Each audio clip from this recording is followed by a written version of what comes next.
तो ब्राह्मणों ने भी कह दिया कि अब कोई उपाय गोकर्ण जी नहीं। अब देखो श्री गोकर्ण जी निराश नहीं हुए। एक तो था कि निराश हो जाते हैं कि भाई अब कोई उपाय बचा नहीं, धुंधकारी ऐसे ही रहेगा, ऐसे होगा। जीवन में एक बात सीखने की है कि हर परिस्थिति में ही आप विश्वास को पकड़े रहो कि नहीं, कोई ना कोई मार्ग जरूर हो। क्योंकि एक बात तो सत्य, अगर संसार में समस्या है तो उसका समाधान भी सुनिश्चित है। ये बात अलग है कि अभी समाधान हमको नहीं मिलता।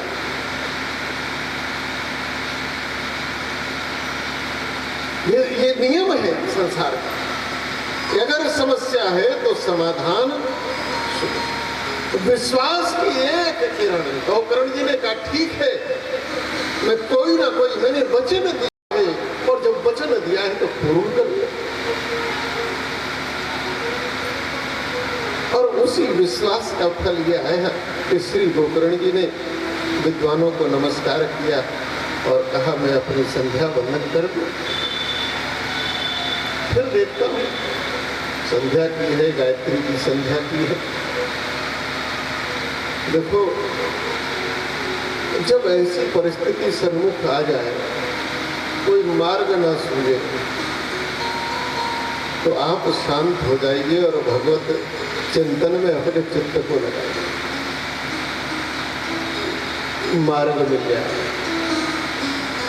और छोटे छोटे अनुभव आते हैं। कई बार कोई वस्तु हम रख के भूल जाते हैं और तुरंत आवश्यकता पड़ती है, पूरा घर एक कर देते हैं, हल्ला मचा देते हैं, सबको डांट देते हैं, मिल नहीं रही है, बिस्तर तक उधेड़ दिया, ये कर दिया, वो कर दिया, अलमारी तक हटा के देख ली, मिल ही नहीं रही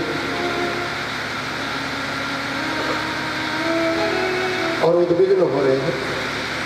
ऐसे समय आप कुछ ना करो, थोड़ी देर शांत हो जाओ, चुप बैठो और श्वास के साथ केवल भगवत नाम लो। चित्त को शांत होने दो। जैसे चित्त शांत होगा तो मालूम चलेगा कि जो वस्तु हम ढूंढ रहे थे, वो बक्से की चाबी ढूंढ रहे थे, रखे भूल गए, अरे वो तो जेब में ही पड़ी है। तो जब समस्या में कोई मार्ग ना सूझे तो उस समय अपने चित्त को अशांत ना होने दो। अगर अशांत, थोड़ा शांत, श्री गोकर्ण जी ने थोड़ा शांत हुए संध्या वंदन किया। श्री सूत जी महाराज कहते हैं गोकर्ण जी ने जल का लोटा उठाया और भगवान सूर्य नारायण को अर्घ देने लगे। भगवान सूर्य ये साक्षात दिखने वाले भगवान, वैसे कोई भगवान दिखता नहीं, केवल एक सूर्य नारायण भगवान ऐसे जिनका दर्शन है। और प्रातः काल भजन करने की जो बेला है, अमृत बेला, वो ब्रह्म मुहूर्त कहा गया। अब आजकल बड़ी दिक्कत हो गई, तो रात को सोना 12 बजे से पहले कोई सोता है।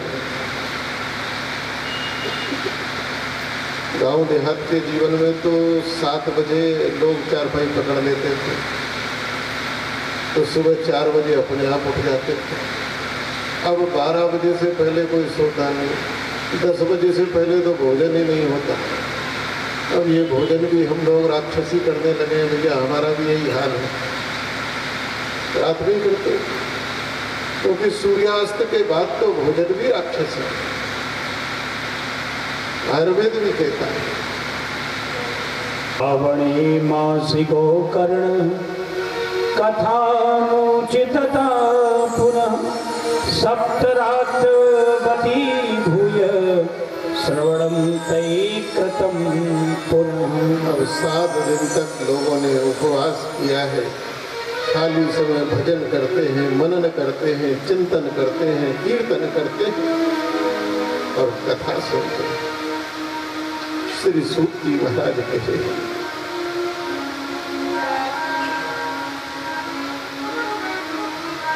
कि जब कथा की पूर्ण आहुति हुई तो जितने भी श्रोता थे उन सभी के लिए भगवान के लोक से विमान आते,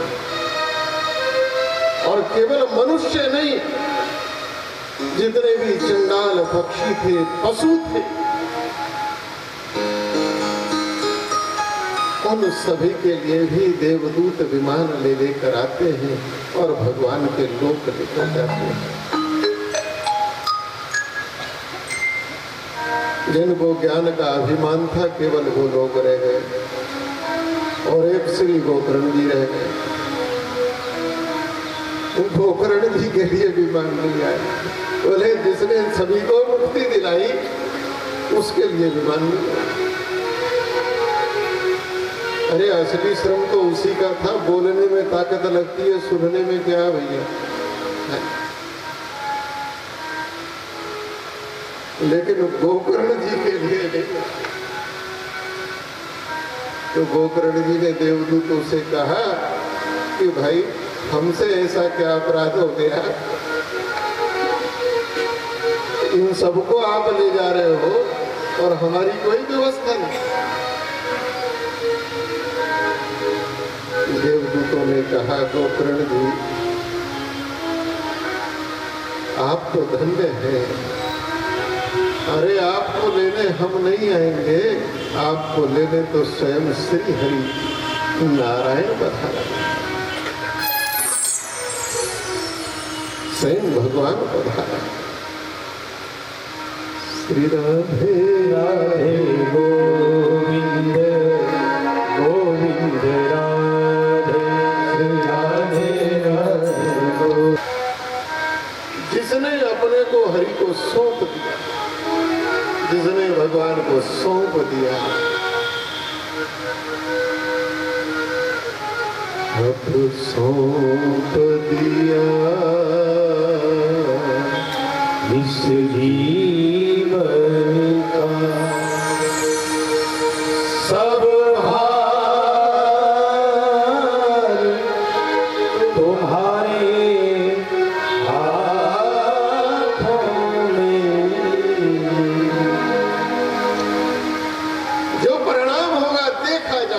सौंप दिया जीवन की डोर। भाई जिसने सौंप दिया फिर चिंता नहीं। चिंता तब तक है जब तक पकड़े हुए,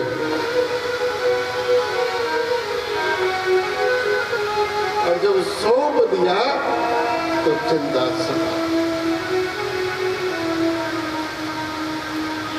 श्री सूत जी से सोनक जी ने एक बड़ा मधुर प्रश्न किया।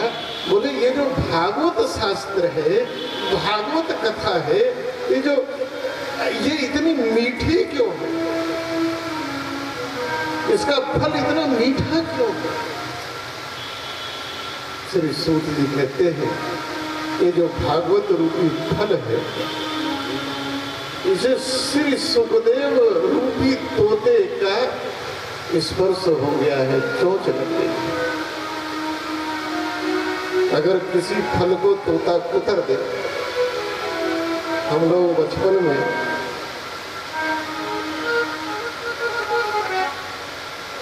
यही सब करते हैं। अलग लोग देखा कोई सो रहा है, पेड़ पे अमरूद लगे, कच्चे ही तोड़ लाते हैं। बाद में नहीं तोड़े थे बचपन में कैसे? लेकिन अगर किसी के हाथ नजर पड़ गया, वो तोता कुतरा है भाई, सर्दिया मीठा हो। सूत जी कहते हैं कि भागवत रूपी फल को श्री सुखदेव रूपी तोते की उनका मुख लग गया है। श्री सुखदेव रूपी तोते के मुख से ये शास्त्र प्रकट हुआ है संसार के लिए, इसलिए श्री भागवत कथा मधुर है। निगम कल्पतरोर्गलितं फलम् सुखमुखादमृतद्रवसंयुतं पिबत भागवतं रसमालयं मुहुरहो रसिका भुवि भावुकम्। इसके बाद श्री सूत जी महाराज ने भगवान के अवतारों का संक्षेप में वर्णन किया है। 22 प्रकार के अवतार तो प्रथम स्कंद में, और 2 अवतार हंस अवतार और है ग्रीव, ये एकादश स्कंद में इसका संकेत। ऐसे 24 अवतारों का वर्णन किया है, लेकिन बड़ा संक्षिप्त में कि प्रभु ने सबसे पहला जो अवतार लिया वह कौमारी सर्ग में सनक, सनंदन, सनातन और सनत कुमार के रूप में लिया। ये 4 सनकादिक ऋषि होकर कहलाए। ब्रह्मा जी के मानस पुत्र हैं। चारों सदैव 5 वर्ष की अवस्था में रहते हैं, और इसलिए रहते हैं कि 5 वर्ष तक की आयु का बालक अबोध होता है, उसे संसार का ज्ञान नहीं होता, इसलिए वह पाप और पुण्य से भी मुक्त होता है। इसके बाद कहीं ना कहीं संसार का, माया का बोध होने लगता है, माया में फंस जाता है। छोटे बालक से माया भी दूर रहती है। वैसे तो ये संसार ही माया है। श्री सुखदेव जी महाराज तो माँ के गर्भ से ही बाहर नहीं आए। 12 वर्ष तक माँ के गर्भ में रहे, बाहर नहीं निकलते थे। जब भी और व्यास जी की धर्मपत्नी, भगवान ने पता उसको कौन सा लोक दिया।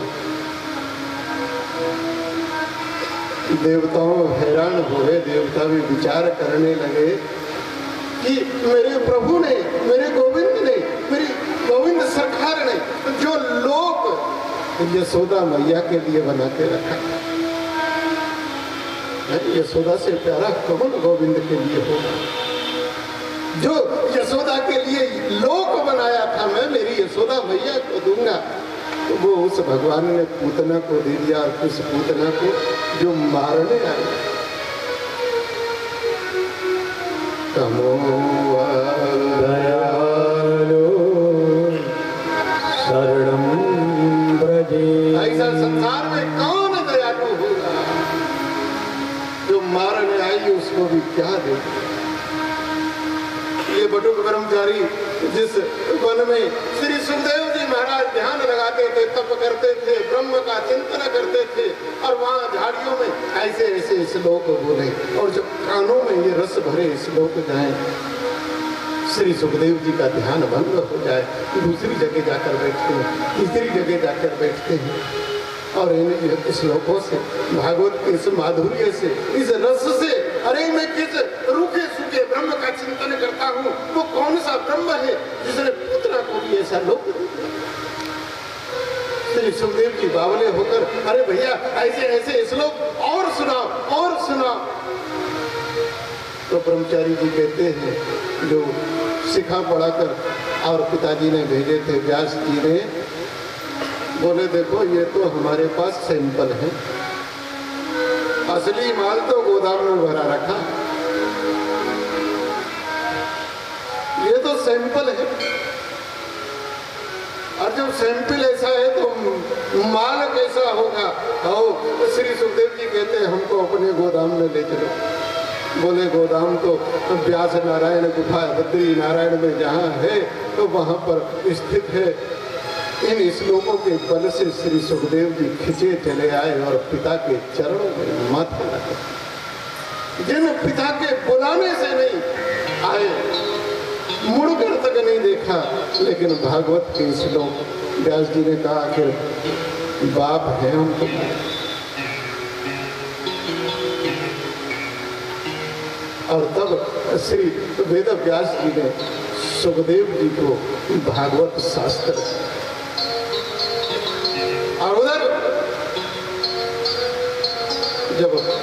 युद्ध की समाप्ति हुई है। महाभारत के युद्ध 18 दिन यह युद्ध चला। 18 दिन में 18 अक्षरोणी सेना का अंत हो गया। महाराज अरबों में जाके संख्या बैठती है। केवल 8 योद्धा बचे, 5 पांडवों के और 3 कौरवों। महाविनाश। और महाभारत के बाद से आज तक भारत खड़ा नहीं हो पाया, टूटता जा रहा है, बिखरता जा रहा है।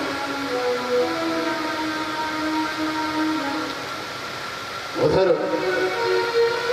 दुर्योधन की जंघा को तोड़ दिया भीम ने, युद्ध का निर्णय हो गया। और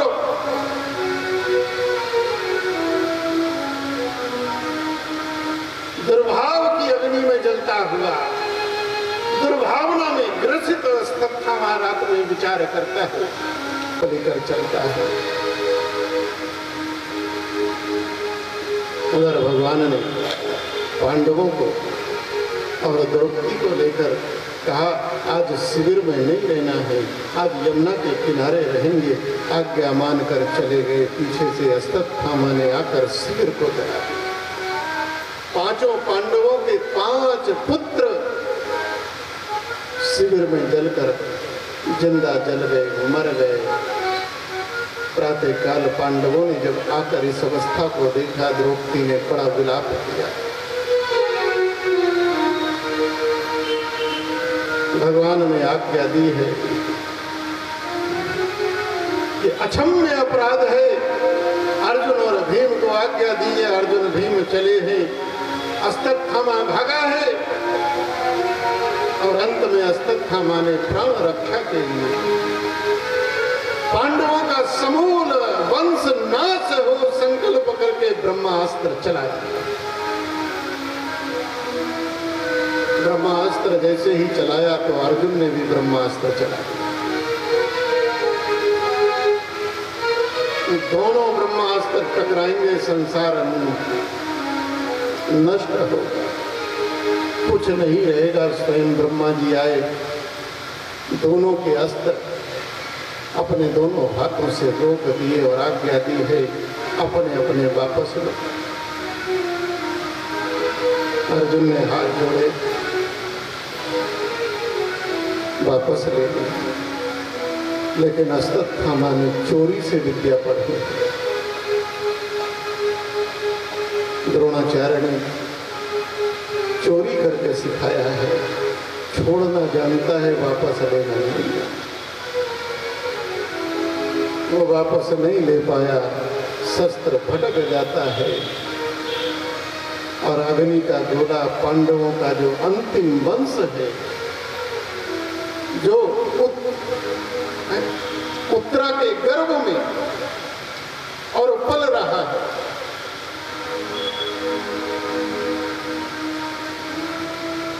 अभिमन्यु का जो पुत्र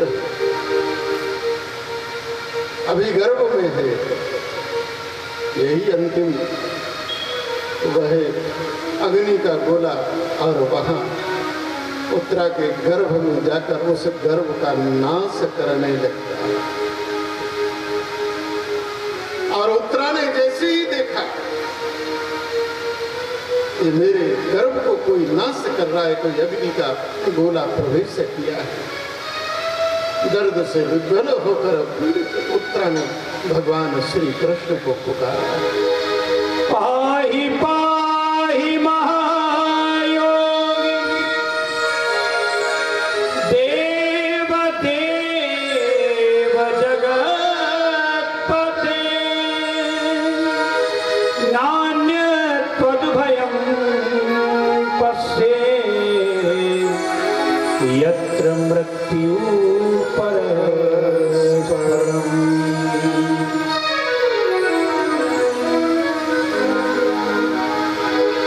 भगवान को जिस क्षण भी आप पुकारोगे उसे कहीं से आना नहीं, वो सर्वत्र व्याप्त है,